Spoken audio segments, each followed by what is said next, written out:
కనుక దేవుడు లోకమును ఎంతో ప్రేమించెను కాగా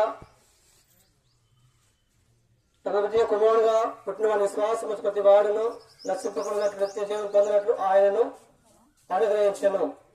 దేవుడు లోకమును ఎంతో ప్రేమించెను కనుక ప్రేమను వరలారా దేవాది దేవుడు లోకమును ప్రేమించిన దేవుడు కనుక ఈ లోకమును భూమిని ఆకాశమును కలగజేసినటువంటి దేవుడు, పరిశుభ్రత కలిగినటువంటి దేవుడు, పవిత్రత కలిగినటువంటి దేవుడు, నిర్దోషత్వం కలిగినటువంటి దేవుడు, నిత్యము కనుక మరి కోట దూతల ద్వారా శుద్ధింపబడుతున్నటువంటి దేవుడు, పాపం లేని దేవుడు, అన్యాయం లేని దేవుడు, అక్రమం లేనటువంటి దేవుడు.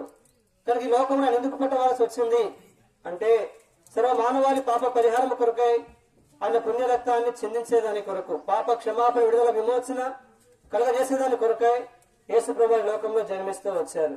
కనుక యేసు అనగా రక్షకుడు. కనుక ప్రియమైన వారులారా ఎవరి రక్షకుడు అంటే ఈ భూమిని ఆకాశంలో కలగజేసేటువంటి దేవుడు. కనుక సర్వ మానవాళి పాప పరిహారం కొరకై ఆ కలవరి శిలువలో తన అమూల్యమైన ప్రశస్తమైన రక్తాన్ని కార్చినటువంటి దేవుడు. కనుక ఎందుకు ఆయన రక్తాన్ని కారుస్తూ వచ్చాడు? పాపను విడుదల విమోచన కలిగించేదాని కొరకు.